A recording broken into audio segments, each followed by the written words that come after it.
right, everybody, we're back with another episode of the ATB NFL Live Show. It's been another week that we did not make it, but we've had, this is expected at this point, right? Like, there isn't much going on. Was there some event that was happening last week-ish around this time? Like, I don't think so, right? Not that I care about. No, yeah, not that Zach cared. Admittedly, we would have been like, let's do a combine show, and Tony was like, yeah, and Zach's like, what?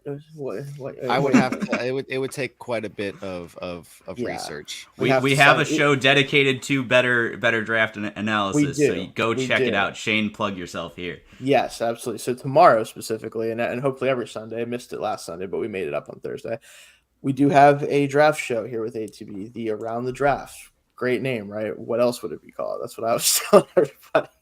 We're doing a receiver episode this week, so definitely check. If you're going to check any episode out, probably the receiver episode. That'd be a fun one. Getting down to 10 receivers to make it a palatable episode is going to be difficult for me. I have a lot of work still to do before that I get down to 10. So definitely check that out tomorrow. It's 2 o'clock every Sunday. And we also try to sprinkle in some shows. Might do another mock draft Monday as well. We'll see about that because I definitely won't have time for it on the main show. But no, good job reminding me of that one, Tony. But we're going to talk about not draft stuff because, again, we do not want Zach to kill us or himself. The other side of the offseason. Free agency is almost upon us. That is going to be the main focus of the show today, guys. We're going to be talking about the top free agents, what our expectations are kind of for what they might be looking at contract-wise a little bit maybe, also looking at what teams we think are going to be interested in them, where we might even want to see them go, not just a predictive thing as well. So we'll talk about all that. But before we get started with that, I know, Tony, your team in particular has had a bit of a wild week, both from cuts and cap stuff and just movement of players, and something that I know based on your little through line at the bottom there, you would like to talk about something that may or may not have been screwed up here. Yeah, so I guess we could start with just the overall, the red wedding that the Bills had on Wednesday. Yes, a lot of familiar faces gone. It is shocking to see, but overall, it's what I've been asking Bean to do for the past couple off seasons now. When you have a contract that, when you have a full contract quarterback, right? Winning with draft picks, rookie contract players is mandatory. There's no exception to the rule. You see the Chiefs do it, right? They are willing to trade any vet because they know that the second they start paying them too much and start handing out those contracts, it's kind of an unstoppable force. You get out of it. So they are aggressively addicted to the youth movement. I need Brandon Bean to do that, and I'm happy that he's finally starting to show that. Now our oldest player on the roster is Stephon Diggs, and you know what? I can that's healthy. That's 30. That's healthy right there. So your oldest player on the offense. Sorry, Von Miller still exists. Yeah, I was about to say, wait, he exists. You restructured that. As much as I don't want him to exist on this roster, he does. Now, granted, credit to him, he did just take a $9 million pay cut for the fun of it. Yeah, basically. So that's cool. Appreciate that. Still want to get out of the contract as soon as we can, hopefully next offseason. But when it comes to the players we cut, it's a very clear end of an era, right? The outside of Josh Allen, the Bills of recent have been defined by the safety play, I'd say, is number one. Secondary and across the board, Yeah, and so Micah Hyde, granted, he hasn't been Micah Hyde for a couple of years now, but his contract expires and he'll be a free agent. He's not coming back. Jordan Poyer, now he actually does, I think, have the tiniest amount of gas left in the tank. I still agree with moving on from him, but he was cut as part of this. And then also Tre'Davious White, who a much sadder story because that man lives and bleeds for Buffalo, but the back-to-back season-ending injuries, really just one of those careers taken by injury that it would have been nice to see play out without him. Kind of a Jason Verrett situation here, where he's just never on the field. So I understand all the cuts. Mitch Morse was really the saddest one because it wasn't necessary. It was probably a good move, right? We could have extended him another couple of years, and then you're really putting a lot on the aging center. And granted, he played his best ball last year, but that's the one that felt it a little bit. But overall, I am excited to dive into the youth movement. If you noticed, the Bills Super Bowl odds are still fourth. Those didn't change despite all of those cuts. So if you think this means the window's closed, I'm sorry. Now the other thing and the through line. I'm so bad at pointing at this thing, but I think I finally Yeah. got it. Yes. But man, it's the left hand. I always want to say it's the right hand. It's the left There hand. you go. Right but there. So the comp picks, right? This is the first year the Bills are due a comp pick, and everybody had us not even penciled in. Everybody had it written in pen that we were getting picked 99, right? Like Tremaine Edmonds signs for 4 years, 18 per, big guarantees in Chicago. We did the right stuff on not signing players and whatnot. So like we were due the third. News came out yesterday. It's a fourth. It's pick 133. I am nowhere near the salary cap comp pick analyst that Nick Corte, that is NickKorte. That's just first name, last name. That's his @ on Twitter. I want to give him just full credit. Go check out his thread on how the NFL Management Council may have outright gotten the formula wrong this year. Like, if you look at the needle they had to thread to make that third, fourth round cutoff, it's kind of like they either had to have done it intentionally or their code is wrong. So, like, something happened there, and they've made mistakes before. There was a year where they didn't award the Patriots a comp pick when the Patriots deserved a comp pick, and they actually went back and corrected that before calamity, whatever. But so it'll be really interesting to see if they admit the error and correct it. Now, it happened late on a Friday. We've got the weekend now, and then Monday, teams are making decisions based off of what they expect the draft picks to be. So the second we hit Monday at noon, it doesn't matter. It's locked in. I don't think they can retroactively fix that. So it'll be really interesting to see if they fix it. But the comp picks are wrong, and I am mad because the Bills deserved a 3 and we got a 4, and I'm upset about it, and I wanted to say that here. But shout out to Nick Corte. Go follow his work because that is where I got educated on all of this. It's a very interesting system with the comp picks, and it's something I think is really, really good that the league does for sure.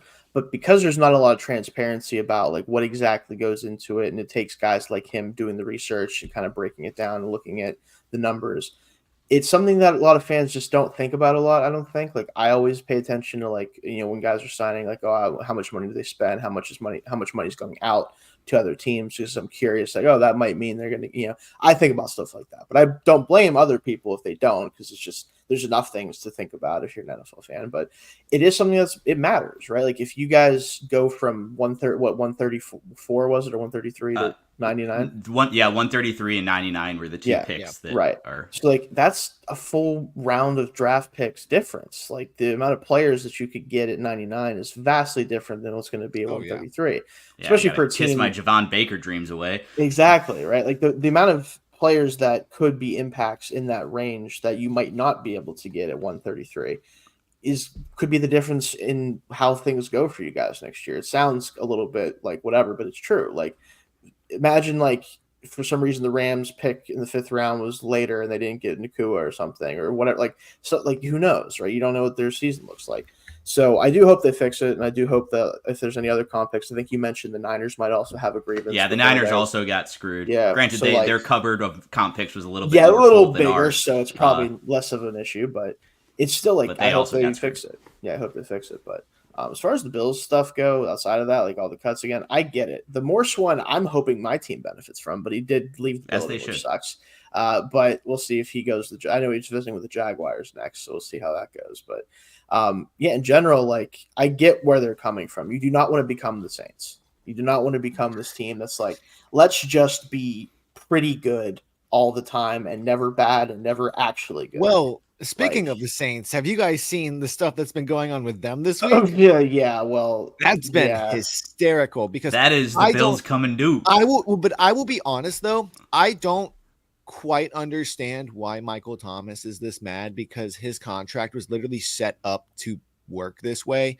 Basically, both his and Jameis Winston's contracts were set up that if they waited any longer, literally any day longer, they were due so much money in guarantees that they were either getting cut right now or it wasn't going to happen. They were going to stay on the team, and they weren't going to be able to stay on the team with what their cap space. I mean, now let's call it what it is. I mean, the Saints are in a better spot right now, technically on over the cap than the Bills and the Dolphins, but But they have no flexibility. Yeah, exactly. They have no flexibility flexibility at all. And they at have all. to start Yeah. Derek Carr at quarterback for 2 years. Well, I think that they already planned on that last year.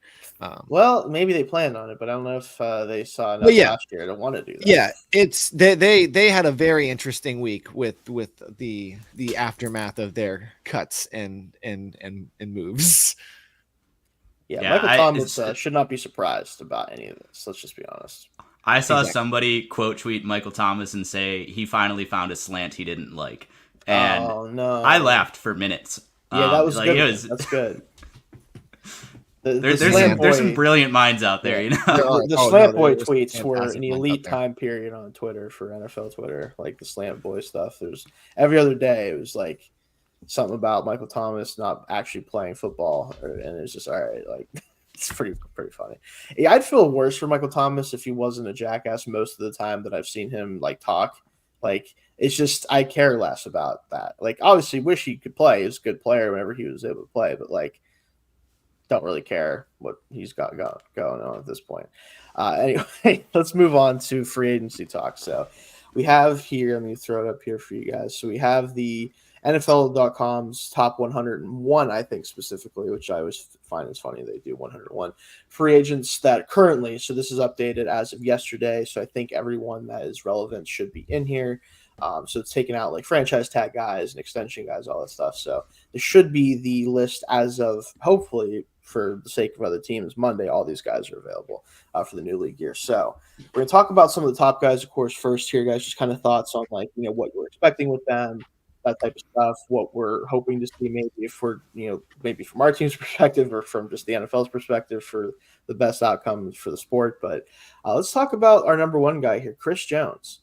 Now, the fact that the Chiefs are looking likely, and I know, Tony, you wanted to actually talk about this first two guys you think are going to get traded, with L'Jarius Sneed on a franchise tag and there being a lot of rumors about his soon-to-be departure, I think it opens up the idea that Jones could return to KC, but if he doesn't, some team is going to be able to offer him a huge, huge bag, even if it's maybe for a shorter-term contract. Could be a big-time payday for him. Yeah. So my thing with Chris Jones is I think he is most valuable to the Chiefs. Right. And the Chiefs are the team most likely to recognize his value because he is a little bit of a freelancer, like, and a lot of teams don't like that. And he's going to lay off on the regular season because he knows that his juice is more important in January, in February, every February. Yeah, every February. Every February. So I would be shocked if he lands anywhere other than Kansas City. I think that they're going to be willing to pay him on a 2 to 3 year deal, and I think he sticks in Kansas City, much to my chagrin. I definitely agree there. You agree there too, Zach? Yeah, I think it just makes too much sense. The fact that, and I need Tony, you can talk about this here for a second as well. You have two guys who are on franchise tags you think are going to get traded. Yeah, so like, feel free if you guys think any of the other franchise tag people are candidates to get traded. As of right now, I don't think so. But I know there's a lot of talk about T. Higgins. The timing of when they slapped the tag on him is interesting, to say the least. Yeah. But overall, the Bengals just seem like a team. Like, they lost a year of Burrow and Chase and Higgins, and I think they want that back. And I think they're willing to just let him play on the tag. So I think he sticks. Maybe for him next year when he signs somewhere, similar value maybe. So. Yeah, because we have so much faith in that system. Yeah. So on the Snead thing, I think the Chiefs are very happy to let Snead play on the tag. I think they are also very happy to see him walk at the end of the year, and they would not mind trading him. I've heard a 2 would get it done, which really tells me that they're just waiting for a team to call and offer a late 1, and they'll say yes. So, Detroit Lions, come on down. You're at pick 29. Any player you get at pick 29 is not going to help you in this quasi 1 year Super Bowl window as much as L'Jarius Sneed would. I think he's one of the few true lockdown corners that will actually follow the best player. You can put him anywhere on the field, and he will just mute the top receiver that you put him on. I think it's just a perfect marriage. They could pay him all the money in the world, and it would be worth it. I just really want to see the Lions go in on this. And now it's probably not fair to call it a 1 year window, but Ben Johnson's going to leave eventually, right? Like the vibes change over time, even if they don't get like materially worse, they change. And like right now, I want to see them go in on it. And L'Jarius Sneed would be so cool for that. And then I guess like the other tag and trade candidate I wanted to talk about is I just don't trust, like, why would Burns want to sign a long-term deal with Carolina? So he needs out of there. And also, like, why would he even want to play out the tag with them, right? Like I think we're going to see some weird stuff happen, and eventually I think he's going to get traded for less than what he's worth. They turned down the 2 firsts and really burned themselves ever since. That's wild. That's insane. I mean, with how much draft picks are worth, especially first-round draft picks, even if they're late first-round draft picks, like for 2 firsts for any player should be accepted almost immediately. And I mean, like, dropping ourselves back in time to when that was a team that was mentally preparing themselves to trade a lot of assets to go get a quarterback. Yeah. So why would you not want those assets? Like, why would you turn down 2 first-round picks as you're trying to stock the cupboard to go do the thing? Like, maybe DJ Moore would still be on the roster. Yeah, maybe you have DJ Moore. Maybe, Bryce Young doesn't die immediately the second he gets on the field because there's no one to protect him or throw to. Like, it would have changed the outlook of their season this year by a lot, most likely. So you're right. Yeah, and so the weird thing with Burns is finding a team to place him with. It's actually kind of difficult to look at because, like, I think the Bills are like a team that should kick the tires, but they're also a team that, like, I don't want to get immediately back into cap hell, right? Like, I'm afraid of the impending Brandon Beane big swing, and like I don't want it to happen, but I think it would make sense just from an overall NFL thing. So the 2 teams that I think would potentially want to swing on him and make it work, Indianapolis, I don't feel strongly about that, but I did put them down as like I could see it happening. They've traded a first for a defensive lineman before. They recognize that value, and they have the money to do it with a rookie contract quarterback. But the one I really think happens is Washington reloading at defensive end. I think they have all the cap space in the world. I think they have, like, what is it, 5 or 6 top 100 picks? I think it's 5, or it might be 6 now. I think you trade one of they have like 36 and 40 or something like that. You trade one of those and then a 3. I think that's what gets it done, just because of how badly Carolina's mismanaged this thing. And I just want Brian Burns to be in a situation where the team isn't actively undermining him, because he's so damn good. He's so good. What's the second pick of the 4th round? What number is that? It varies because of comp picks. Okay, so they have the second pick of the 1st round, the 4th and 8th pick in the 2nd round, the 3rd and 36th in the 3rd, and then the 2nd and the 4th. So I think it might be just barely not 6, but right around 6 still. Like, it'd be right around there. So, again, I think the Commanders make a ton of sense for him. They traded away all of their pass rushers, and they need, whether they want to or not, they need to restock that, especially with the defensive coach coming in.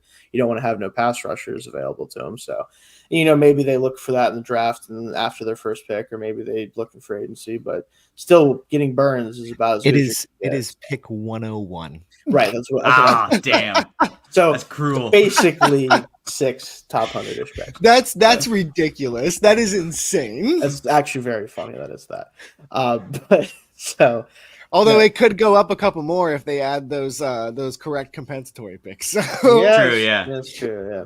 But let's move on to the big quarterback. I was going to say about Chris Jones, and then right underneath, I do agree that Chris Jones, his play style and fit works best with the Kansas City Chiefs, and it does make sense that and if the Chiefs are going to go after him as hard as it is, I think if I'm any other team, I would be taking a swing at a kind of like grab all fit all. I don't think Christian Wilkins is as hard to fit into a lot of other schemes, where as far as he is just a solid run stopper, if like a team that is desperately needing a defensive tackle wants to make a big swing at a guy, it's Christian Wilkins to absolutely put a hole. That's the one fill that a hole. Yeah, that's the one that you target. And it'll be easier because while Miami would love to probably have him come back, no, that door is completely shut. He's going somewhere else, unfortunately. And once the tag wasn't applied, it was over. Yeah, there's no way. It was done.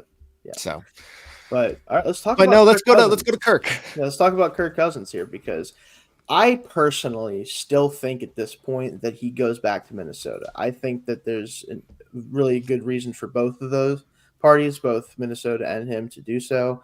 I think at this point in his career, he'd probably rather not uproot his whole situation if he doesn't have to.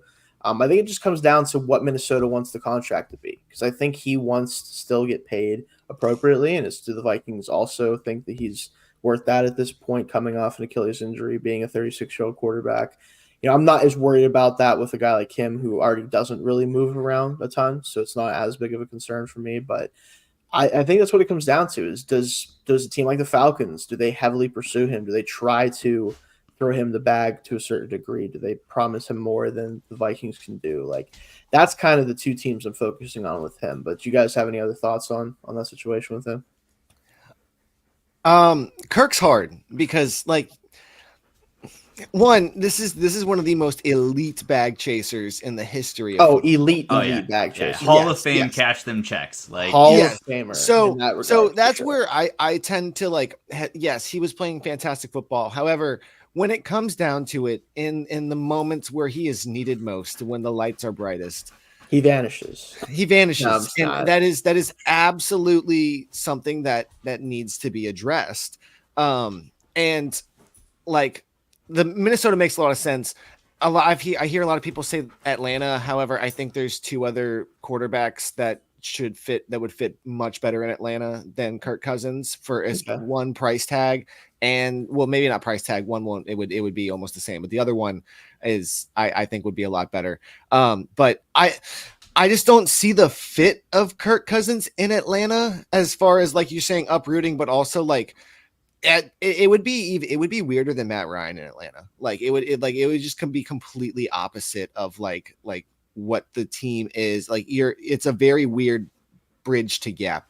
I just don't feel like it would fit well. So Minnesota, I'm trying to think of those other quarterback needy teams that aren't in the draft. That's the problem, is there's so many teams that need a quarterback that are set up in that. I mean, could the Steelers sign Kirk Cousins? And So here's the thing: is they will not. they should. They will not do so, but they could. Why? They could find the cap space to do so. They are could. you guys going to with go money. another year with Kenny Pickett? Me personally, I think the starting quarterback of the Steelers is currently on the roster, so I think it is. But it's not. I think Kenny that's who's Pickett. going to start. I think That guy who was healthy for the playoff game when they chose not to play him. Exactly. I think Russell Wilson could be brought in after his visit if he had a good visit. But I personally, I think that because of the fact that Wilson is like an older veteran that's on the downturn. I think Russell Wilson should go to Atlanta. Well, Pickett's going to be given every opportunity to win the job, regardless of who's brought in. That's what I think personally. That's not what I would agree with, but I think that's what we're trending towards as far as the Steelers quarterback spot. So, but yeah, Do we want to do the QB carousel right now? We can. Let's do it. We can do it. If you Okay, because granted, like maybe I don't know if you want me to lead. I've got my like the I have five my- teams I I thought have would my have five. some movement. So here with my whole, I don't think Kirk Cousins should go to Atlanta. I think if you're Atlanta, you either take a stab at Justin Fields and you you don't have to pass. If Smith was still there, I would have understood not that. pass. more. Zach You have Robinson, the they're running the McVay scheme. Kirk Cousins Yeah. is a perfect fit. He's literally Justin Fields. perfect for it. But then He's I not. also say Russell Wilson, because you won't have to pay as much for Russell Wilson. And I think after this past, I think it's very different, because here's the thing: Atlanta is in a weird spot to where if you bring in Kirk Cousins and you pay all that much, how does that affect the long-term cap space? Are you going for the next couple seasons? Whereas I think you get Russell Wilson for a lot cheaper. Possibly, Yeah, if the much floor cheaper, but- if the floor bottoms out, then you're also set up for a good pick in the future. But then I don't think Russell Wilson is that bad that Oh my if god, you he's fucking terrible. He's so bad at football. He's better than Desmond Ritter, though. He's better than Desmond Ritter. I don't think he is. Like I think mean- neither of them deserve a job. So Yeah. for I don't me, just getting my Russell Wilson thoughts out of the way. This man is not a viable quarterback. He's going to play on the vet minimum because of the offset language. So like whatever team pays him is paying him $1.25 million, and I think that that is still a negative add to your team. The team I think that is going to do it is the Pittsburgh Steelers. And I think that Arthur Smith is actually going to murder someone because Arthur Smith needs his quarterbacks to throw over the middle of the field. The two worst quarterbacks in the NFL currently at throwing the middle of the field are Kenny Pickett and Russell Wilson. He is going to murder someone. I think they're going to do it. They're going to bring that guy into the room and they're going to have them compete. Like you were saying, Shayne, I think Arthur Smith is either going to quit or murder somebody because those two quarterbacks are the least best fit for an Arthur Smith offense. Russell Wilson overall, I just don't think he has the juice. I wouldn't want, like, because of all the stuff that comes with him, the fact that he's a bad football player, he's a bad teammate, sure, he's going to take the vet minimum, but everything else on top of it, you don't want that guy in your room. I don't care how cheap he is. Now, the rest of it. Kirk Cousins, if he heals from this Achilles just fine, the Falcons want to win right now. They've made that very clear. Right. Like Arthur Blank has been saying it. He's 80. He wants to see his team The compete NFC South in the playoffs. is open. I think if you sign Kirk to 2 years, $80 million fully guaranteed, you're not doing anything harmful to your long-term cap. You can comfortably fit it in, and you can compete and win your division, and you can win a playoff game, and you might even win 2 playoff games. So, like, I think that the Falcons are going to get Kirk Cousins, and I think they should want Kirk Cousins. Quickly going through the draft teams. Chicago, Caleb Williams, no questions there. Yes. Washington, Drake May. I don't buy all this media hate. I don't think either, but even still, like, I think Daniels would be a good player. Yeah. So but it's going to be one of the, like, those. They're going to be one of those two. I am always skeptical of an ACC quarterback. I'm sorry. It's the difference in competition. And because I've seen it firsthand. I've watched my mediocre school beat up on a bunch of these quarterbacks that come through the ACC and come out, and I'm just like, nah. I could see it in a second. I'm not talking about Drake May. This is completely different. I'm saying in the past, I can see the hesitation is what I'm saying. I can absolutely see the hesitation because of the difference in play. I just think if you're helmet scouting, you're never going to find a quarterback. Well, I'm not saying helmet scouting at all. I'm saying if I'm looking this high in the round and there is conference scouting. I'm competition scouting. Well, if you're showing, well, yeah, no, I'm sorry. It's extremely evident. Like, I'm saying if I'm a team in that high of the draft and there is an SEC quarterback and an ACC quarterback that high, then that not separated by that much, I'm going to take into consideration that the SEC quarterback is going against much higher competition on the week-to-week basis, because it is absolutely the truth. It's what happened with college football. Unfortunately, it's what happened with college football. I don't think SEC defense is what it once was. We're scouting the Big 12 right now. We're like, Jaden Daniels was playing against Big 12 defenses. I don't care that the SEC was the name on the conference. And to Jaden Daniels, even if they were Big 12 I'm celebrating when the New England Patriots take him. I don't think he's got it. I don't think he's long for the league. Another guy afraid to throw it in the middle of the field. But so, like, yeah, Drake May to Washington. Give me all that. Jaden Daniels is going to go to New England at 3. It is going to be an egregious mistake. They are going to not work out. JJ McCarthy, the Vikings are trading up to 5 and taking JJ. That's another one. I don't believe in it, but it might work just because of how young he is and the tools that he's got in his bag. Tampa Bay is sticking with Baker. That's no surprise to anybody. Denver's going to ride the Darnold Knicks train. They're Bo Nix round 2, Sam Darnold's free agent. That's Sean Payton Sam Darnold thing that I'm like, holy crap. That was actually another really big thing that somebody brought up that Dominique Foxworth brought up and Bomani Jones. When has Sean Payton ever accurately picked a quarterback? He never had to. He's never had to. So you saw Drew Brees just like, give me that guy. We're assuming the only time that he's actually ever like had a say in keeping and like putting a quarterback on the roster is Taysom Hill, and that was insane. Now he got lucky with Drew Brees because the Saints, he was already there by the time that Sean Payton got there. Like that was part of bringing them both there, but like they got lucky that the Saints pulled the trigger on that. Like the Dolphins could have easily pulled that too, and they said no. So he's never had to pick the quarterback. So cool. Let's see if he can do it in Denver and see what happens. But we're also just banking on the fact that he is a genuine offensive mind, but we're banking on the fact that his like talent acquisition and scouting matches that with along at the quarterback position. I think it's going to be very interesting. Don't say weird. I'm not. The Broncos are. I think no, I mean like people are. Yeah, not so like. Because I think the Broncos are going to roll with Sam Darnold and Bo Nix and have the first Sam overall Darnold pick. is insane. Like he's like, oh yeah, no, we're Sam Darnold. Like let's do that. Like I'm just like, what? Like okay. Yeah, I'm out here predicting what they're going to do. I know it's not going to work, but they're going to do it. Yeah. Now, so there were 2 teams on my list that I haven't talked about that, or actually 3. Sorry. I think Justin Fields lands with the Raiders because the Bears aren't going to keep him on the roster. Yeah. But I think it's like a 3 or a 4 based on everything I'm hearing. He does not have a market, and honestly, I understand it. The Raiders seem like the team that would take the swing, familiarity with Luke Getsy, but like I'm not surprised. After early in the offseason, I was like, oh yeah, get Justin Fields on a team, figure it out. But like the more I watch him, the more I think about it, he's going to go to the Raiders. It's going to crash and burn. Now that leaves 2 teams that probably don't fully belong on the list, but are worth discussing. Cleveland and New York Giants. They both have quarterbacks on the roster that they have paid, and they both probably regret those contracts.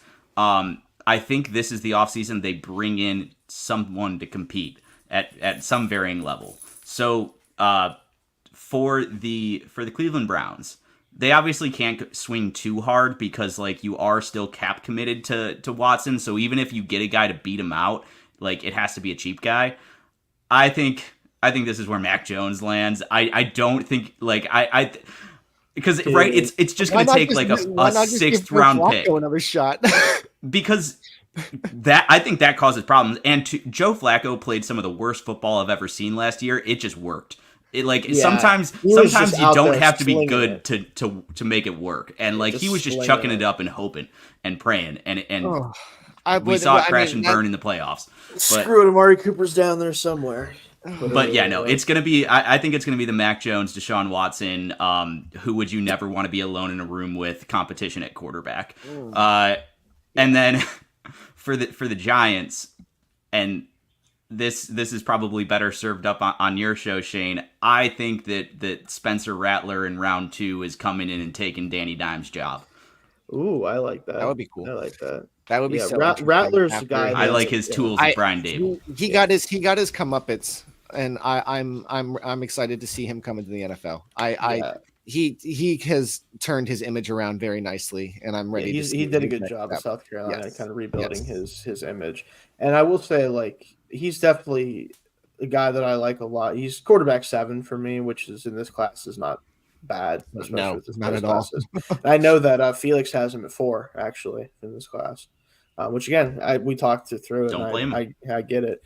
The one thing that I will say is I kind of believe that if the Vikings don't trade up for McCarthy, or if they decide that they don't want to take a quarterback in the first round because they'd have to trade up probably to get the guy they want, watch for Penix to go there.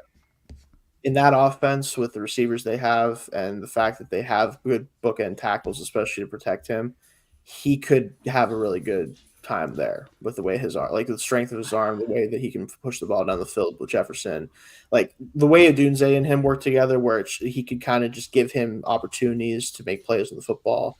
Jefferson has that same type of skill set. It could be a fun mix there. I just think he's so bad, like such a bad fit for that type of offense. Again, like he's another guy terrified to throw the middle of the field. Like I'm not a Penix believer. Like the like Kevin O'Connell wants to move his quarterback off the spot. He wants to boot him out a little bit. He wants to get him into space so that he can read the field that way. And Penix is the most statue quarterback I've seen come out of the draft in a long, long time. It's too bad because he wasn't always that way. But I watched him murder us at Indiana for a long time. Those injuries just took their toll. That is my worry about him is the mobility aspect. So. Yeah, I don't believe that Penix is going to be starting any games this season. I think he's I don't think a team's going to make that bet on him with everything working against him. That's fair. But yeah, I just wanted to throw his name out there. Let's add one more team in there because I think it's very evident that the signs are pointing that the Dolphins are gearing up to offer a contract, but it's also terrifying me that it's not going to happen with how long this is taking, with all the other moves that have happened. So it is a little weird that this has been a very weird offseason because that would free up cap right now if they did. Yeah, and we're getting close to when that would matter. So that is the point. Like at this point, it's are you going to do it or not? Because you've already said goodbye to a lot of people to open up some cap to do it, and then also saving some cap in the future if you do it sooner than later. I have no idea what's going on in the front office. Like, I have no idea what's going on with the team. We used to have some very nice leaks and moles in there, but they've since shut that all down. I am terrified. I am terrified. Come on down, Michael Pratt. No, I don't know. I don't even know. I don't even know who that is. Yeah, don't bother learning. Tulane quarterback. No, Tulane. The team that got demolished by Virginia Tech in their bowl game. correct. Yeah. So, anyway, Johnny quarterback Smith, come on down. The quarterback carousel is going to be a wild. It's going to be ride, very interesting. Yes. And I get to just probably do nothing with it because I'm probably going to have Kenny Pickett start for me next year again. Anyway. What do we think happens with Saquon Barkley? Well, we're gonna get we have a bunch of guys we can still talk about here. So let's get to Christian Wilkins though real quick because obviously Zach, this one unfortunately hits home for you a little bit. Not going to be coming back to the Dolphins. I mean Wilkins is a great player. He is. Yes. He's a very well-rounded player. He's never going to be like this elite pass rusher or anything, but as a run defender, super solid. Just one of those all-around defensive tackles that you stick in the middle of your defense and you're totally happy with it. And I think in this market with especially Madubuike getting signed by the Ravens and Jones kind of being like he is a free agent, but we kind of like we said we all kind of expect him to go to Kansas City. Clearly outside of those two would be the premier defensive tackle in this class. So what do you guys think as far as like fits for him? Where would you want to see him go? Zach, this one's you can take this one away. So I wanted to look up something real quick, as you know. Oh, okay. I can talk over if you need time to. Yeah, give me research. 1 second. Give me 1 second. All right. Yeah, you can go. Yeah. So my feelings on him are that because Madubuike is off the like you were just saying, Madubuike off the board.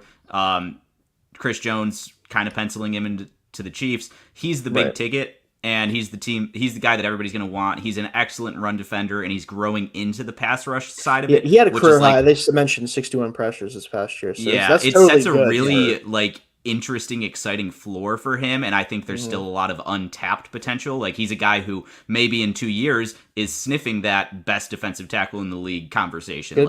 I think that's entirely possible. And I really want to see him in a D'Amico Ryans front. That's like the dream right there. Granted, the real dream is he's not in the AFC because I want Josh Allen's junk to go untouched the remainder of his career, and getting Christian Wilkins out of the conference goes a long way there. But it makes too much sense. Like if the Texans are willing to swing big, like they should be, knowing that they can be one of these teams that compete with Patrick Mahomes and the Chiefs, then it would just be a really cool fit, really exciting fit. I think he'd have a lot of upside in that specific defense.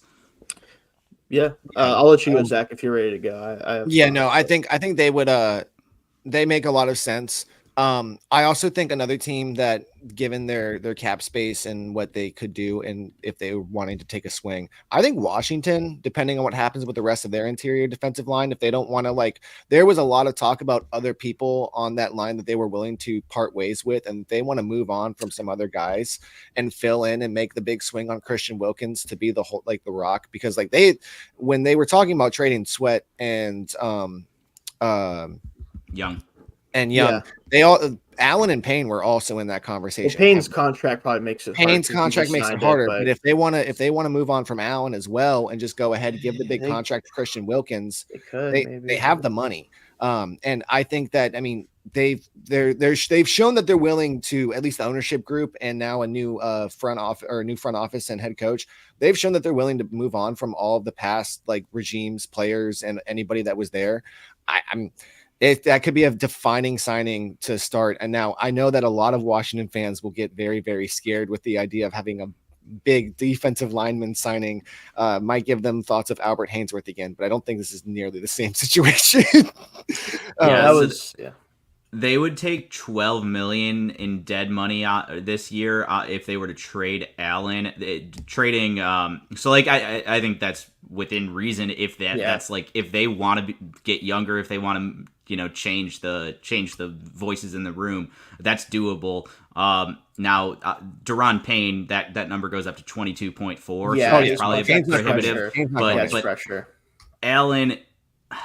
I would never do it, but the teams could do it, and that would be weird because now Allen's out there and gotta figure out what his market is. That would be quite the curveball. That's another team that I have no idea really what they're doing outside of them taking up quarterback number 2, because like I said, they've shown that they don't really have much loyalty to anybody in the place. I mean, there's another one down here on this list, Kendall Fuller, that he's going to be extremely interesting to see what happens with him. But I don't know what Washington's doing because I don't know what they want to do. I don't know where they are very much a mystery box right now with the ownership change and everything. We'll see what happens with them. Names, 2 teams I wanted to throw out there as well that I think would be one willing and able to swing for this type of money that he'd be looking to get and could be a cornerstone piece for them as they kind of try to build things up a little bit. Cardinals have nobody in interior, and they really could use a stalwart, like a guy that they could actually rely upon to be the primary interior player. That was one of the things I was looking. They were one of the worst teams against the run last year as well. Yeah, so. I mean, they just had nobody on the defensive line. That's perfect. I'd love him to go there. Obviously and then you're building something he could be part of something building up there, opposed to where the Dolphins are right now, where you guys were building up and now kind of settled into being competitive. He'd be able to maybe be one of the better players in the NFC on defense for them and kind of build things up from there. Another team that the problem with them is I don't know if they want to spend money at this spot because I think Callahan wants to kind of go offense heavy, but the Titans, him and Simmons together. Oh man, make that even better. Oh boy. Yeah. Him and Simmons on the same defensive line. That gives you a nice kind of floor on the defense a little bit. And they have a ton of cap space. They're probably going to spend some of it, trying to maybe shore up the offensive line and things like that. Because it seems like playmaker's not out of the question from what we heard at the combine at pick 7. So if they want to shore up the offensive line, maybe they could do that in free agency. But that would be fun to see him and Simmons playing next to each other for sure. So yeah, that was another one I hadn't considered that would be cool. I want selfishly, I want him to go to a team that I think is going to be contending in the next few years. Right. But again, things turn around quickly in the NFL. You never know. I think the Cards, they've set themselves up very good to kind of come up fast from. Yeah, I think I was surprised by how well Kyler Murray played towards the end of last year, and so it wouldn't shock me if the Cardinals find their way into the playoffs as soon as next season, despite a lot of that roster. That one, the picks they have and everything. Yeah, I'd be more excited to see that than I would be Tennessee, but both would be. Cool. Yeah, with Tennessee, it's more so about him and Simmons on the same defensive line seems awesome to watch. Yeah, but that's more of a selfish one. But let's talk about another defensive player here, Danielle Hunter, for the Vikings. Coming off a big season, sack total wise, he's been one of the most productive pass rushers since entering the league, despite being kind of a raw player out of LSU. Actually, I'm shot. This is also kind of a scouting shot that we're not going to do edge rushers for a while, but a guy that I think could have, hopefully, if the team was to be a similar career path, would be Chop Robinson out of Penn State. Uber athletic player that doesn't really know 100% what he's doing sometimes, but kind of can just get by with tools. He can develop like Hunter. That's kind of the what you're hoping for with a guy like him. But with Hunter, it doesn't seem like the Vikings are going to be bringing him back, which their edge rush situation is very funny right now if they don't bring any of them back because their top 3 guys are all going to free agency, I believe. So if they don't retain him, I mean, there's a ton of teams that need pass rush, right? So you kind of go down the board, but what are you guys thinking with Hunter? Do you expect him to get, 1, a huge contract, and then 2, what teams do you think might be looking to add him? On the contract side of it, I I think a lot of teams are going to learn, and probably incorrectly learn this lesson, but I think a lot of teams might learn to not put all the chips in on the 30-plus-year-old pass rusher. Looking at you, Buffalo. I think just the way that the Von Miller thing is played out. Now, granted, he was murdering the league for 10 weeks there, and then tore his ACL, and everything's gone to shit since. Right. Now, Hunter, he's 3 years younger than Vaughn was at the time of that signing. So, like, if NFL teams are staying away because of that, I would feel comfortable giving a massive 3-year deal to Danielle Hunter. 3 or 4, like around there. Especially a contending team. Like the team that is going to make sense for every big name pass rusher is going to be the Washington Commanders, given that they have all the cap space in the world and they have the holes.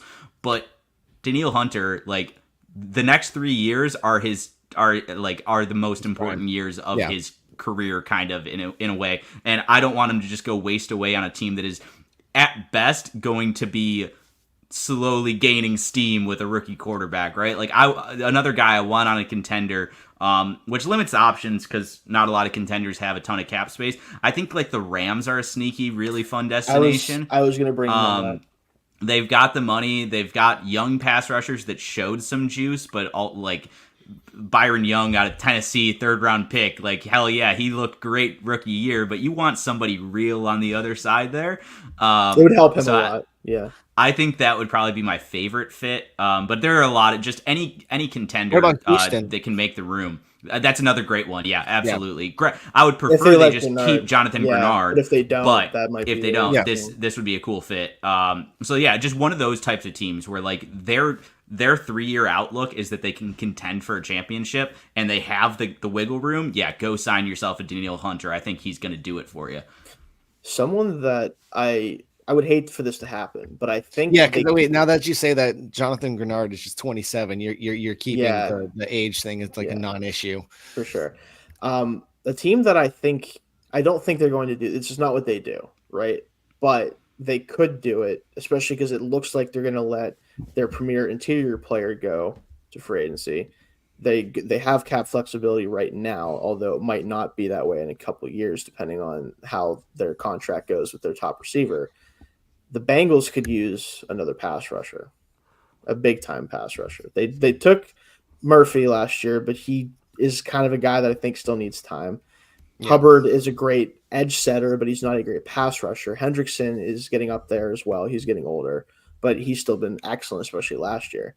If they want to go all in, if they want to say, listen, we have Higgins this year, we have Burrow coming back healthy, we want to take our biggest shot at going up against the Chiefs again, getting another Super Bowl berth, trying to get one with Burrow with this core, it would make a lot of sense. And especially because Reader, I don't think he'll be back. They need some help on the defensive line. It wouldn't be the type of help that they're probably looking for.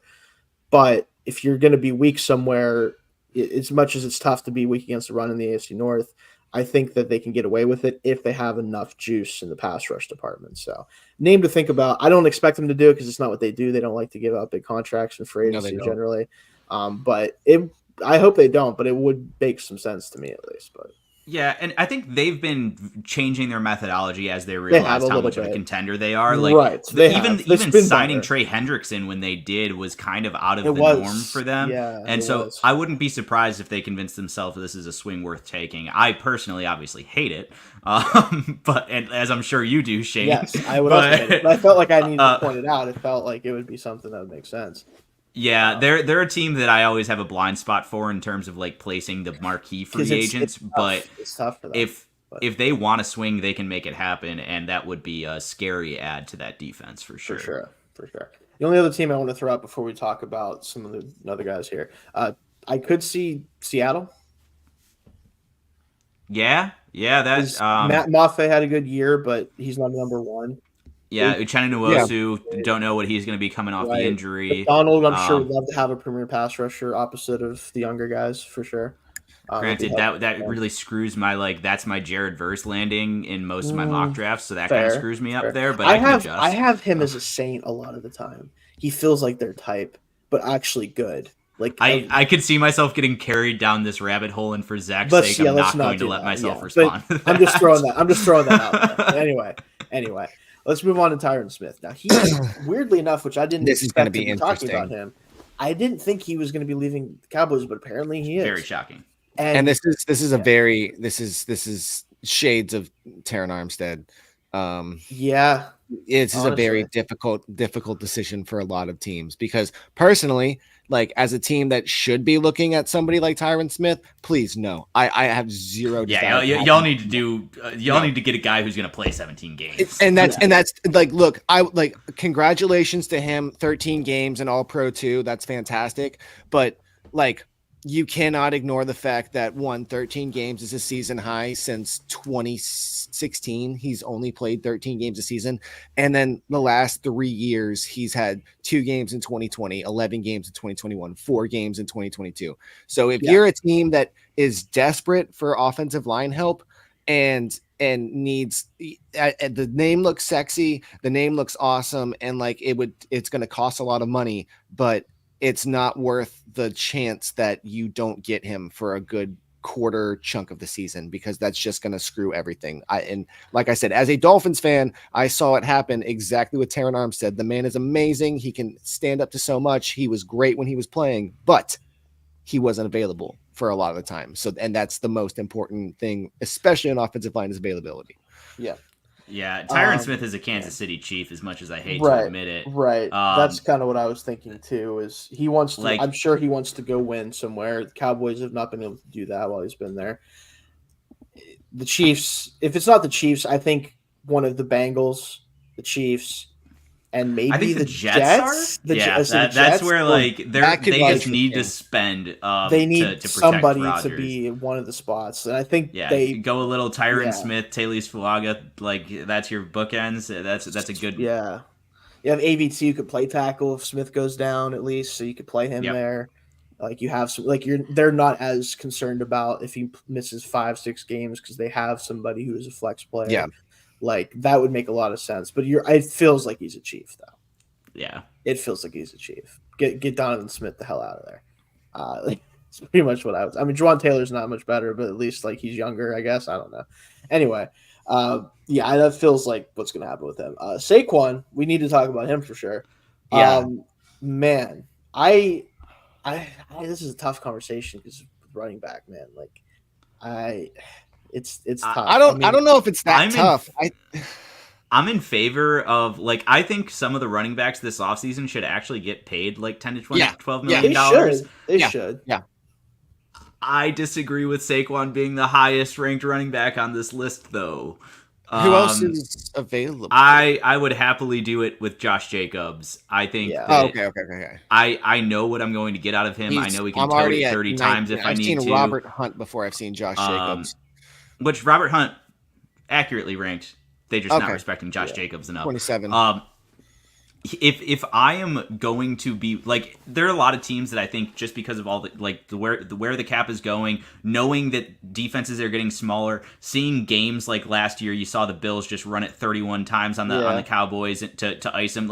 I think there is going to be a smart team to recognize that you can pay a running back $10 million and have a good team. And I think Josh Jacobs is the guy there. Now Saquon, I would maybe 6. I'm so afraid. If I'm gonna give money to a running back, I want that running back to be playing for me. And so that's where Saquon, I just have enough. And just the style of play, I wouldn't feel comfortable going the big contract to him. I'd love to do 1 year 6. 1 year, even maybe 8, but with Jacobs, I'd be willing to go term and higher price. All right, so here's a very interesting question for the two of you because I feel like he would be up just as high up on here and in this conversation. Do you guys think the Saints cut Alvin Kamara this offseason? I haven't looked at it enough to know, but I will say if he were to be cut, I would not give him anything more than $3 million. Really? Yeah, he's old and I don't. He's not a between the tackles guy. Is my thing. Is he? I think the NFL Saquon though. Isn't he 29, 30? But and so the reason I'm willing to pay a running back now is because he's that's surprising to hear. Yeah. Well, he was the year before Barkley, so it's roughly the same. Yeah. But regardless, like I want the between the tackles guy. I want a guy who I know can tote it 30 times a game if I need it, because that's the only thing I see worth paying for. And so like if an Alvin Kamara, I'd rather just draft a third, fourth lighter back. That's my thing with him, and that's what's been so disappointing with his whole his career arc is when the Saints were doing that, they were so much better, and then they decided to do this stupid Taysom Hill crap and change the quarterback around, put the ball and then not dedicate to an actual running back. Back when the Saints actually used to dedicate to running the football and do a running back, they were solid. And there's been a clear in the past 2 years of their departure from doing that because they don't have a solid quarterback anymore. That it's also been the downfall of his whatever too. I could see him in a different setting being back into that 2018, 2019, 2020 form and just killing it. But wow, I did not give Kamara enough credit for how heavy he is. I was about to say Josh Jacobs is 220 pounds. I'm willing to pay that guy. Kamara, he's 215. I did not realize that. Yeah, everything I said, I still believe. I wouldn't pay the guy. Given a full-time role as an in between the tackles back. Because they've always had a 1,000-yard season, by the way. He's always had the combo. He had 83 catches a year for 4 straight years. I know, yeah, exactly. Yeah, he's always been the Christian McCaffrey light of we have somebody else to he can run and be out of the backfield incredibly. He's one of those ones that all those gradings, you can't grade a running back doing in receiving because you don't know where they're supposed to be. So that whole aspect of their game gets lost in in a bunch of next gen stats and all that stuff. So it's super weird, but that is a very, very heavy aspect for that. And with the way that NFL offenses are evolving, I can see that if a team wants to, now obviously a team doesn't have to because the running back position is so taboo. So Vikings, Barkley, maybe. I think I could see the Dolphins signing him because they need a freaking running back, an actual running back in between the tackles, somebody that's going to run the ball. And either you take your swing on Josh Jacobs or Barkley. You have to, because that's been one of the biggest weaknesses for them, that they don't have somebody that they can actually rely on. I think Jacobs fits that bill. I still just I don't see Barkley as a every down between the tackles guy. I see him as I want him out in space and I'm gonna give him 10 to 12 touches a game kind of guy. And Barkley probably could do it. All right, I'm probably not giving him enough credit, but I've finally come around on I'm willing to pay the right running back. I'm very particular about who the right running back is now. That's fair. Well, let's talk about Jacobs real quick then, because he's farther down the list, but we're talking about running backs, top of the line running backs. I mean, his year last year was definitely difficult to watch, but a lot of that was more, I think, to do with the Raiders than him. Yeah, I think the whole Raiders were tough to watch. Yeah, well, that's totally fair. I don't know what his market is. I don't know. I'm hoping that he gets a good contract, and I think, like you said, Tony, I think there's room for that to happen now. But I don't know where I'd want him to go. And maybe this is impossible now because the guy that I'm about to say his contract, I would do the same exact contract. He did just sign it with this team. So the Houston Texans just signed Dalton Schultz to 3 years, 36 total. I would give Josh Jacobs that contract today. Granted, the team I want him on the most is also the same team that just gave Dalton Schultz that contract. Not sure how often they're willing to do that. So, I think the Texans would be such a cool fit for him. I just bit the inside of my mouth. That hurt. But I think the Texans would be perfect fit. They can afford to do it. I think it's the right kind of team to do it, right? We saw the Colts. They were rookie contract quarterback. We'll pay our running back because he's really good. I think the Texans might do that, and I think Jacobs is the right guy for it. But there are a lot of other teams I would be happy to see him go to as long as they're in kind of contendership. But I think 3 years, 36 is a fair contract to give the guy. Yeah, I think that's around what I would want him to get, hopefully, because I want to see running backs still be relevant. It's really sad whenever they're we had to have the Zoom meetings about what to do for the running back. You remember that being a thing? That was something.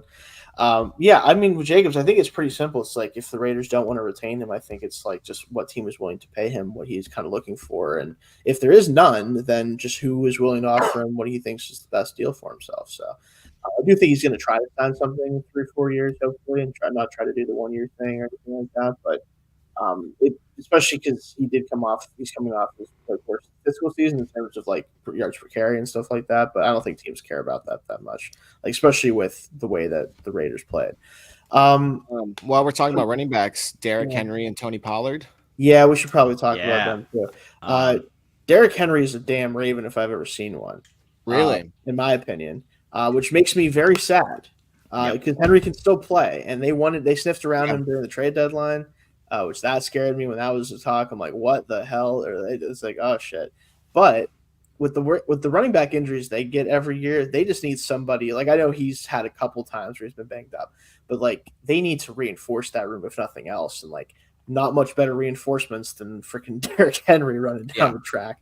Him and Lamar at the same time makes me sad to think about. But yeah, any thoughts other than that? You guys agree with that, or I struggle to place him anywhere but the Ravens. Right? It's kind of feels like like I've been kind of penciling that one in. It's hard to like I already picture him in a Ravens jersey. Yeah, it's like, not hard to picture him in a Ravens. There were all the rumors at the deadline. I think that probably incepted me a little bit. Yeah. But I feel like he's a Raven just the same way I feel like Tyron Smith is a Chief. I mean, if we're talking about the between the tackles guy and they can't get Josh Jacobs and they desperately want one. I mean, Miami Dolphins take your swing if your window's that short.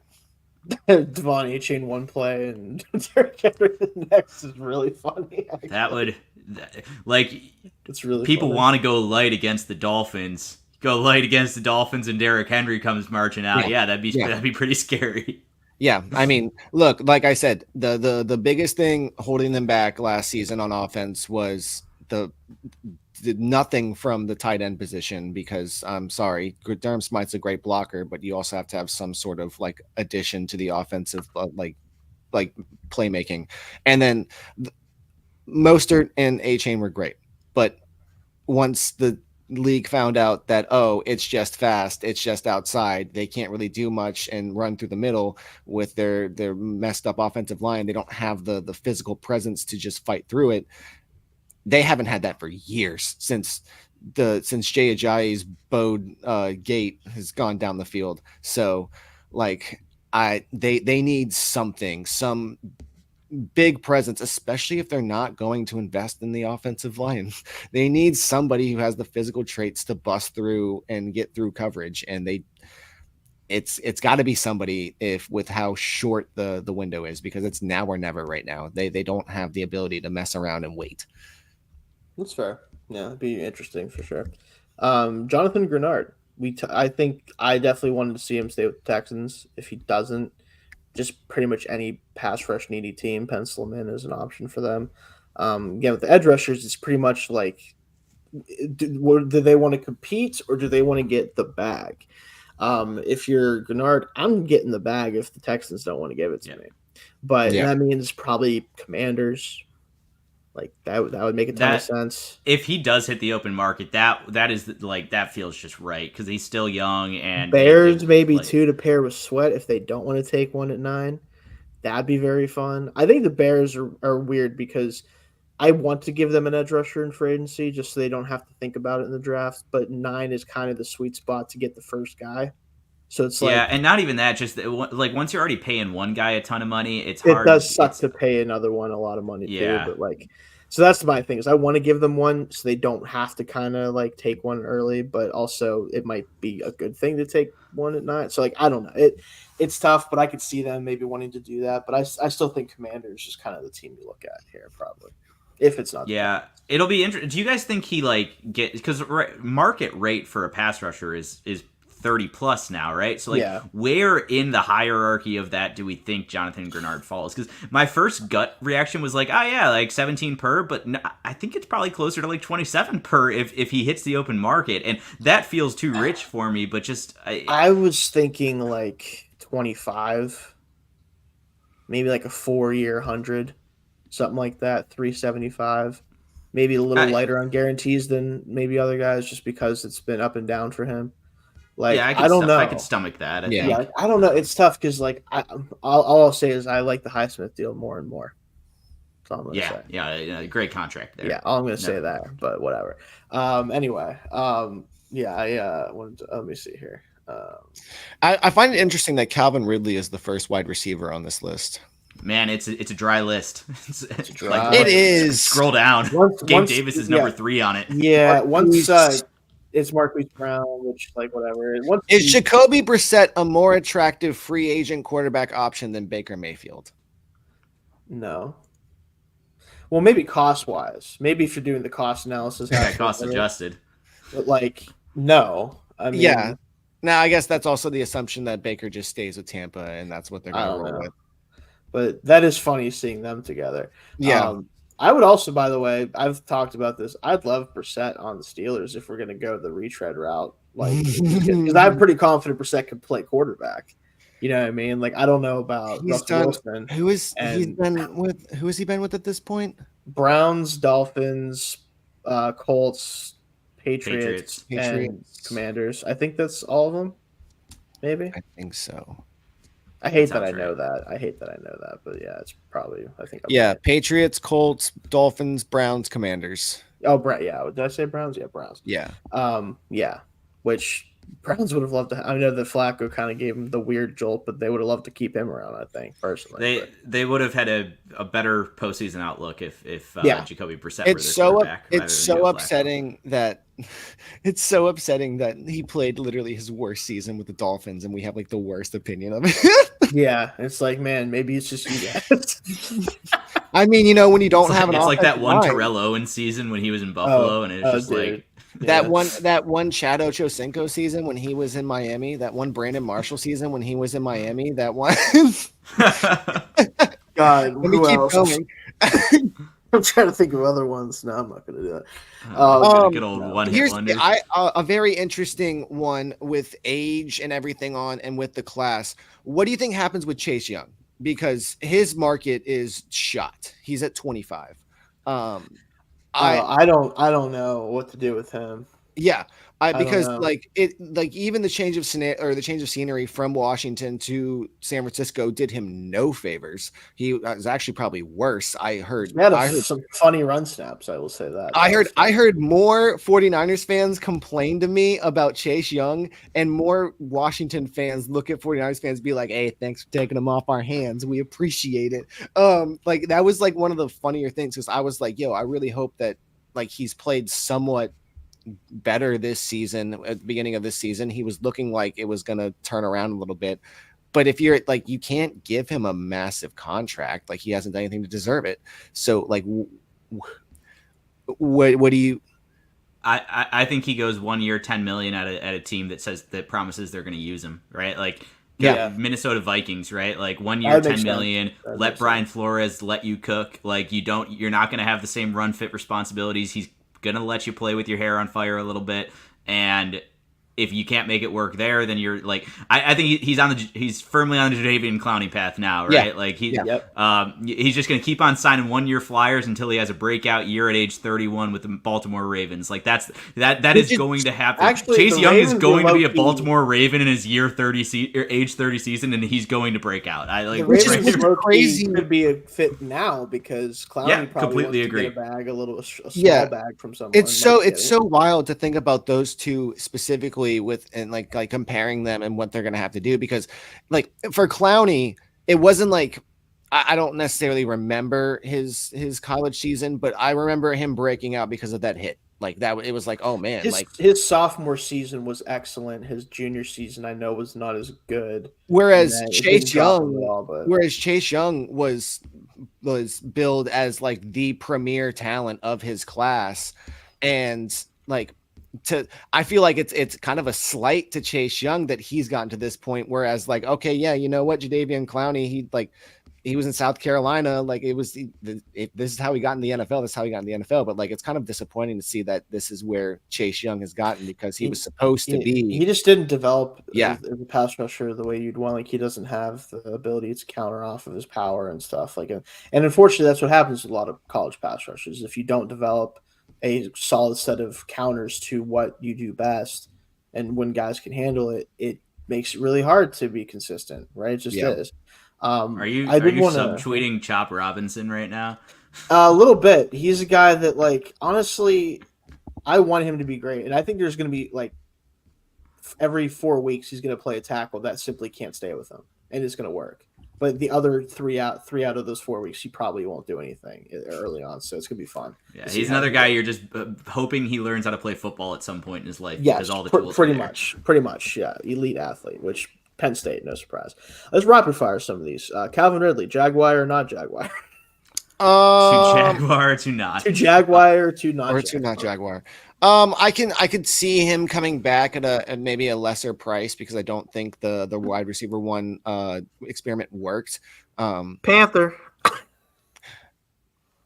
That I could see them being stupid and I don't think he's answering any phone calls coming from a 704 area code. I don't think that guy wants to, like, yeah. I feel like he's going to be selective as much as he probably doesn't have the right to be. That's what I'm saying. I was thinking maybe like a 1 year, like, prove it deal. I'll try to do it. But then with the Panthers, probably not the best place to do that. I feel like if you want to do 1 year prove it deal, you just stay with the Jaguars and be like, look, last year was an aberration. Let's go run it back one more time. Like I can show you that I'm not number one, but I'll be your solid number two.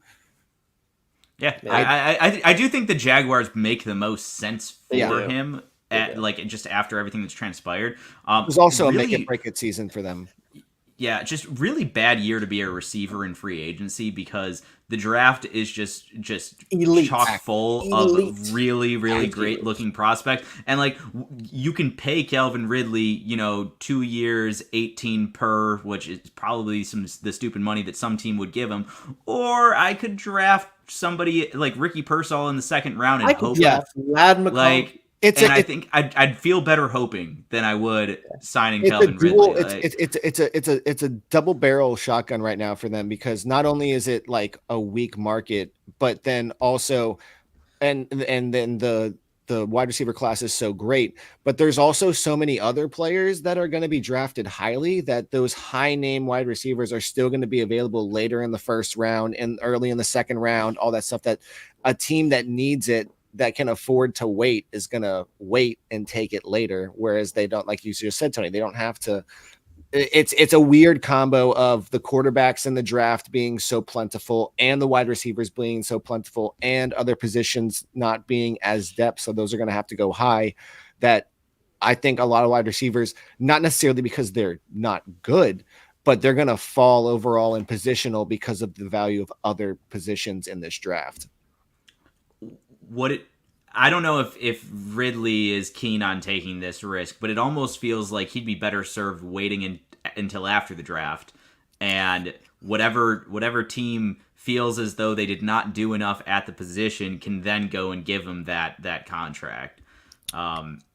Maybe.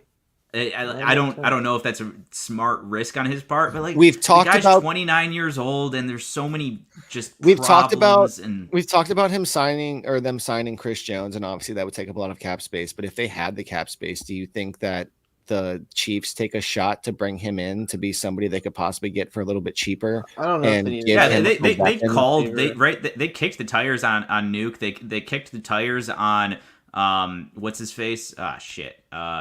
Odell.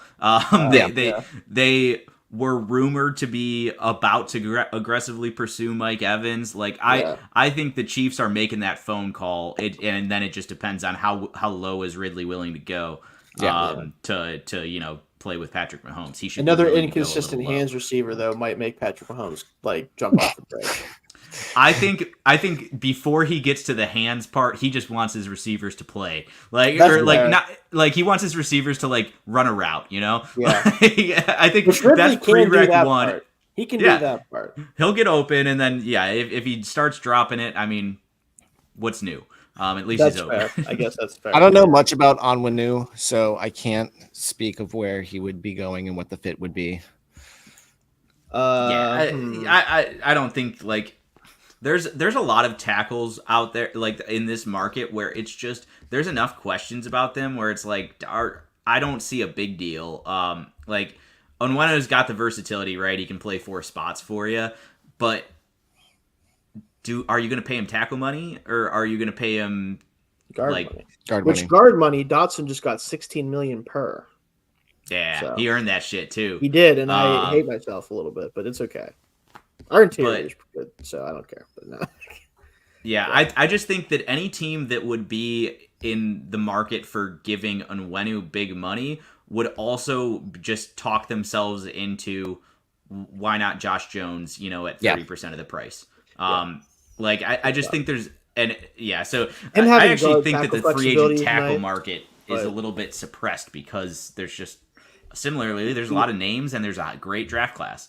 I did just think of one fit that makes a lot of sense because of the guard tackle flexibility, especially Titans.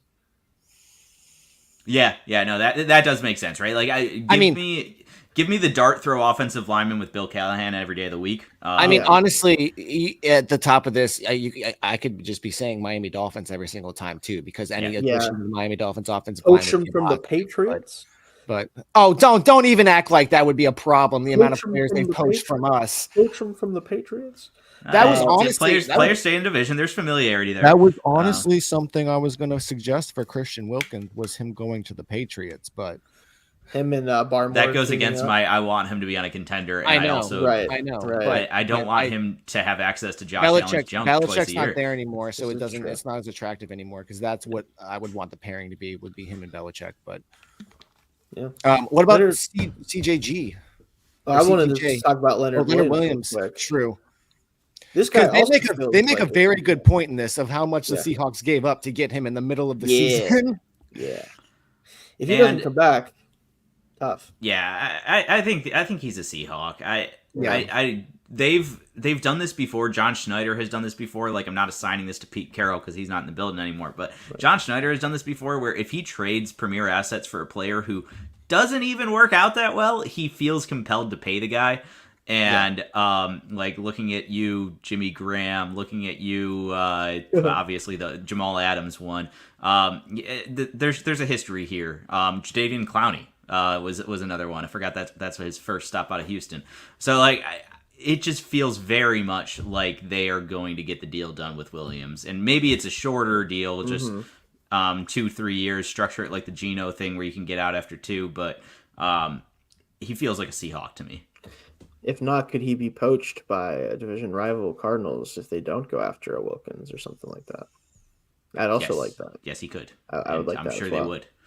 Yeah, that's something I wanted to throw out there. Yeah, if you're an interior needy team, maybe even a team like the Bengals who might let Reeder go, maybe bring in a Williams to kind of beef up the interior a little bit. Might be less expensive. I don't know what Reeder's market's going to be because of the injury questions, though. It's tough with him because he's a great player. Just hasn't played a ton the last couple of years at times. So Chauncey Gardner-Johnson also, is he going to just go back, you think? I feel like they would re-sign him, but I don't know. Is a team going to be willing to? Safety market is wild. Yes, it is. Yeah, and like because of that, so I think it's in his best interest to stay with the Lions because they'll probably give him more money than he would get on the open market. But then the Lions are observing the open market and thinking, okay, well, we can just go get another guy who's going to get less money. Like I think that safeties are changing teams this year just because of how flooded the market has been. I don't know where he lands. I don't even know how premier of a free agent he is just because of all of the character and injury concerns that I think it's him more the injury concerns. The character stuff. I mean, that's just talk online. It is, but also like he is very loud and he does leave a stain everywhere he goes. Like they don't want him back wherever he goes. And I mean, he's only 26. Yeah, and he's on his he's looking his fourth team in the face. Yeah, the third or fourth team. It's interesting with him. Like I want the Steelers to come out with the safety. Starting safety next to Minka desperately because I'm tired of Headhunter KZ and old Keanu Neal who got cut luckily. He's only been with the Saints and the Lions, right?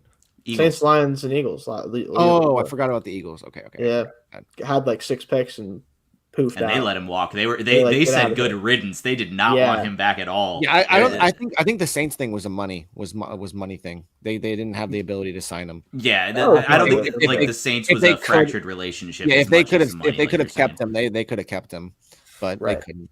Anyway, Bryce Huff, cap space things. Bryce Huff, he's one of the most interesting guys for me.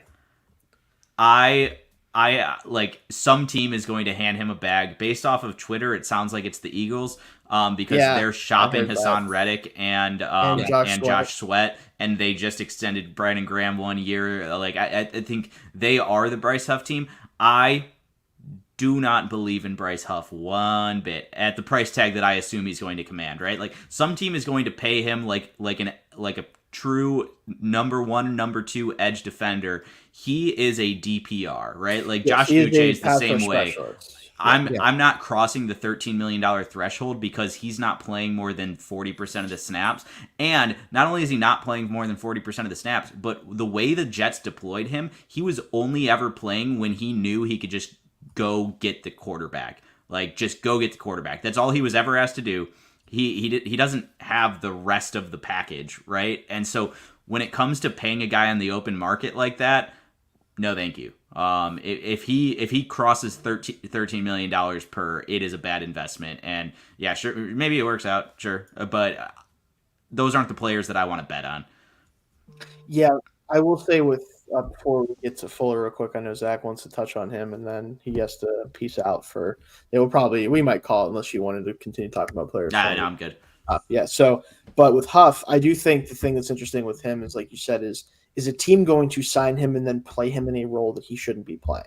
Like, if the Eagles sign him, are they going to play him 70, 80% of the snaps? They're going to ask him to be an actual full-time edge defender, because if they are, I do think, one, you're not going to get the production out of him that you want for a full-time role, because his production is very much based on the ability to go after the quarterback on the majority of the snaps he's asked to play, right? Like, that's just what it is.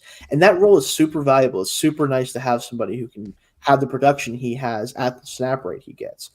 But again, like, how much can you pay a guy who only plays 40, maybe 50% of the snaps? Ideally, right? Like, you want him to play that many snaps. And even like there are teams that do that, right? Like, the Bills paid Von Miller, and he was only ever going to play 50% max.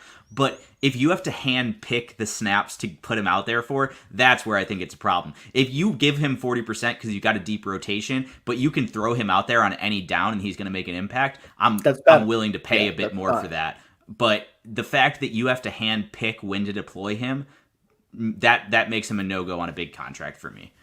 For sure.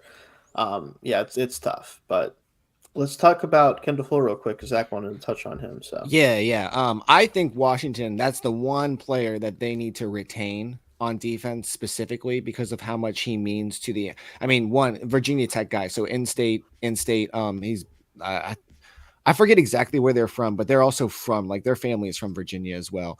The old Fuller family, the whole Fuller family, all of them. I believe he's the last and the best one still remaining. If he doesn't stay there, though, there's a lot of teams that could use from, because he is still solid in his coverage. With all the changes, depending on, he is about to be 30, so that doesn't do him favors for a lot of money on a long-term contract.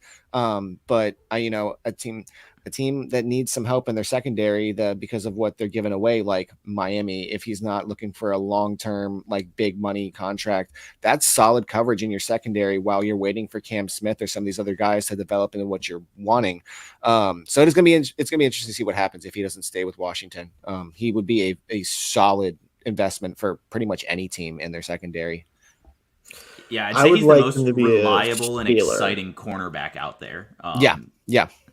And he might not command a huge price tag, like you said, with the age. Like, maybe the Rasul Douglas type contract where he's getting about 9 per. With limited guarantees on a 3-year deal. Like, I wouldn't want the Dolphins to do that for selfish reasons, but it would be a good football move for sure. I would like him to become a Steeler. That too. That one I'd be a little bit more. I mean, again, and this is where like literally you can insert. I want him to become a blank, and it doesn't matter which team you say. Well, it's probably a good idea. Specifically for me, it's because the Steelers, at least I hope, are looking to add an outside corner to pair with Joey because they do not have someone else who can play outside corner aside from him right now. The problem is they also need a slot corner and hopefully not a fourth and fifth corner because they have some younger guys they're hoping they're healthy and can play, but they might need depth there too. I think that if you get a guy who can play inside now, like Fuller can, they talk about it here with his write up here, it gives you flexibility. You could play him in the slot, you could play him outside a little bit too. Like, it gives you somebody who can fill both of those spots at different times. If, let's say, you draft a rookie outside corner and maybe he's struggling really hard, so maybe you want to play Fuller some snaps out there, or maybe you go and get a slot corner, which I think there's a bunch of slot corners in this class that I like, but you're not guaranteed to get one who's going to play well right away, right? Yeah. Like, so I'd like to see a player with his skill set come over to the Steelers just to help with that secondary. So Jerry Jeudy just got traded to the Browns, by the way. Oh wow! To the Browns. Yeah, interesting. Did it say what they gave up?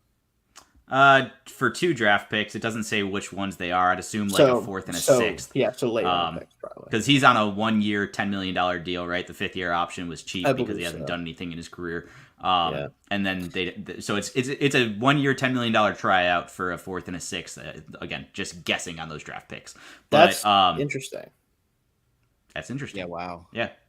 They needed a wide receiver too. I think it made sense to do. It sounds like there's another wide receiver that's going to be sent away from Denver as well. So they're just shedding. Yeah, they're cleaning out.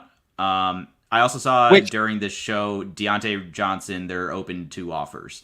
Yes, so I do know about that. I know about that. Yeah. That's the other thing is that is the only way that this whole thing makes sense is that he walked into the front office and was like, "Look, you guys have messed up severely. We're tearing it all down after next season. So here's what's going to happen." And now we're seeing what's going to happen. So it's going to be interesting to see their future plans. If you ever want to watch, it's a 5th and an undisclosed pick, so it's probably a 5th and a 6th. Maybe. Could be. Huh. Judy, you ever want to see a guy run a route and then not catch the ball, not get the ball thrown to him? Watch his tape. That'll be fun. You can enjoy that. All right, it's officially a 5th and a 6th. Man, I was a little bit too high, but I was damn close. Close. I mean, for a 1 year, basically, like, what do you got for us type of thing, it makes sense for both sides, I think, if you're not going to retain him. Sutton should get more if they do choose to get plenty more if they choose to get rid of him. But especially if you need a complimentary receiver out there, like a guy to be the second for you. I will give you pick 133 and you will like it. How the Alabama wide receivers have fallen. How they've fallen. Yeah, no kidding. It's crazy. Joins Amari Cooper. Joins Amari Cooper, though. Oh, yeah. True. Alabama That's does. cool. That's fun. We'll see some trades, I'm sure, as we get into the definitely. League here. Yeah, tomorrow tampering window opens. We're about to. I can't wait for those. I can't wait for those rumors to come out. The tampering window opens tomorrow, but Monday. Monday, not tomorrow. My bad. Monday. The tampering window is the stupidest thing ever because I love it. It's the best thing. It is you get to laugh about all the shit you hear. It's an oxymoron. Like, it doesn't exist. It shouldn't exist. The tampering window opened last week at the combine, and legally they're allowed to talk about it starting on Monday. No, that was the pre-tampering window, Tony. There's the pre-tampering, the tampering window, and there's the post-tampering, which is not tampering. Yeah. Anyway, the NFL is weird. We know they don't care about the timing of anything; they just do it. You mentioned Deontay.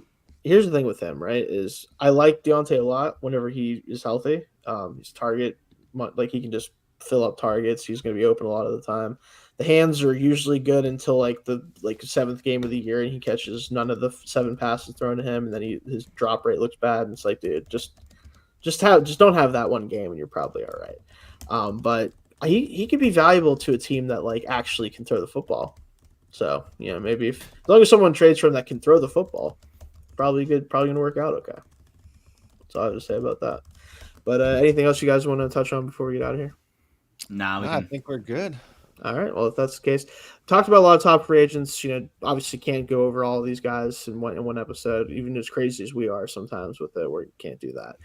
So we'll touch it. Hopefully next week we'll touch base. So we have to figure out, I know, guys, a better time maybe to do the show with Zach's schedule. Zach had to go and get a better job and a better living situation. Better. Not. It's still the same job. It's just a better time. I now work in the morning, so I can actually enjoy my life.